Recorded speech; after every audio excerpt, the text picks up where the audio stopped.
we've done a number of things. So I think PepsiCo was one of the first, in the 80s, it was one of the first CPG companies to invest in diversity supplier. And so just even your suppliers being diverse means that you're inherently more diverse and you understand communities better.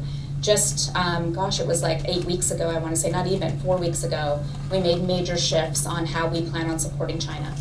So the understanding that delighting the Chinese consumer is different now than delighting the Singaporean consumer or someone from Thailand. And so we made a massive organizational shift, naming a CEO that is responsible just for China. When I first started at PepsiCo 15 years ago, anything that was a spicy flavor was meant for an ethnic consumer, an Asian consumer, a Hispanic consumer. That's the only time you put a spicy flavor out. It is the #1 growing flavor segment. And so what you have, because the world has become so much more global, tastes have become so much more global, you have to keep your pulse on what are those global trends that are rising, and then how do you apply the right local nuance to that. I think the thing that we have to focus on is how do you understand human preference versus cultural differentiation or cultural preference.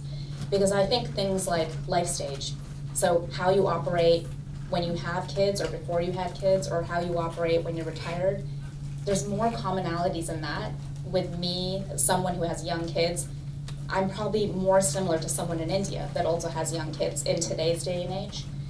And you just got to figure out what's that local nuance that you apply to that so it's relevant to that consumer. And it goes back again to delighting your consumer, understanding that consumer. What's beautiful is with the connected technology, with the economy that is changing, that there's never been a better time to have a great idea, because you can bring that to life incredibly quickly. So one of the things that we've been trying to support and working with our kind of business audiences, with technology changing, with so many shifts happening, how do you kind of embrace that? And we have something which we call the 4 Cs. What are the 4 core changes that will start to shift people, businesses, and technology?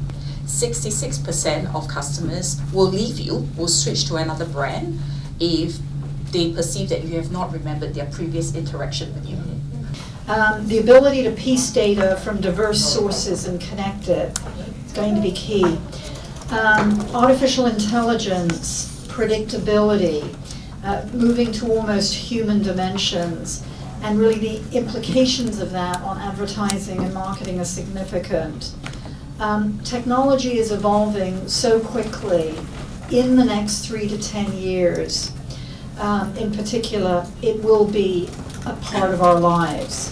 And with all of the experience you've had so far in this industry, what is your take on what is currently happening with the trends in the industry, and where does the next corporate market world go to? Thank you so much. It's such a pleasure to be here with all of you. Firstly, I'm incredibly proud of the Asia Society for hosting today's Marketplace Leadership Forum, which is an extension of its Diversity Forum. It's something we've been doing for a number of years, but it's also amplified by the research that we've put out. So we've just released an Asian Pacific American survey, which was announced yesterday. But today's focus was all about marketplace themes and trends. And what really stood out is, number one, it's not a one-size-fits-all. Asian consumers vary by geography and by the diversity of their experiences and tastes, and that is having an influence in shaping trends and brands in the United States. So we had some really interesting conversations about the implications of Asian tastes on U.S. trends, which was very interesting. We also had a lot of talks about leadership and how do we propel Asian leadership in the United States. So those were 2 big themes from the sessions. You know, I have to. Consumers are multidimensional. There's been a shift in consumer spend that's being driven by experiences. So experience-led is going to be key. There are 48 countries in APAC, 2,300 languages. The shift to mobile and mobile first, and how communications have changed. So build for mobile only or build for mobile first. What's your take on diversity in the corporate world, and how important do you think it is for companies to establish that now in this world in 2019? Yeah, well, as the head of diversity and inclusion for Pearson, the world's largest learning company, we take diversity and inclusion very seriously. But I think in today's world, diversity and inclusion and belonging are an imperative for any organization. And I like to think about it across three dimensions. One is the workforce, which is the people component of diversity. The second is the workplace, which is the inclusion component, and that's about culture, that's about environment, and how are you engaging your employees. And the third dimension is the marketplace, which is about your products, your services, and your customers, and how are you engaging with them. So I think it's really important for organizations to embrace diversity and inclusion, adopt it, integrate it.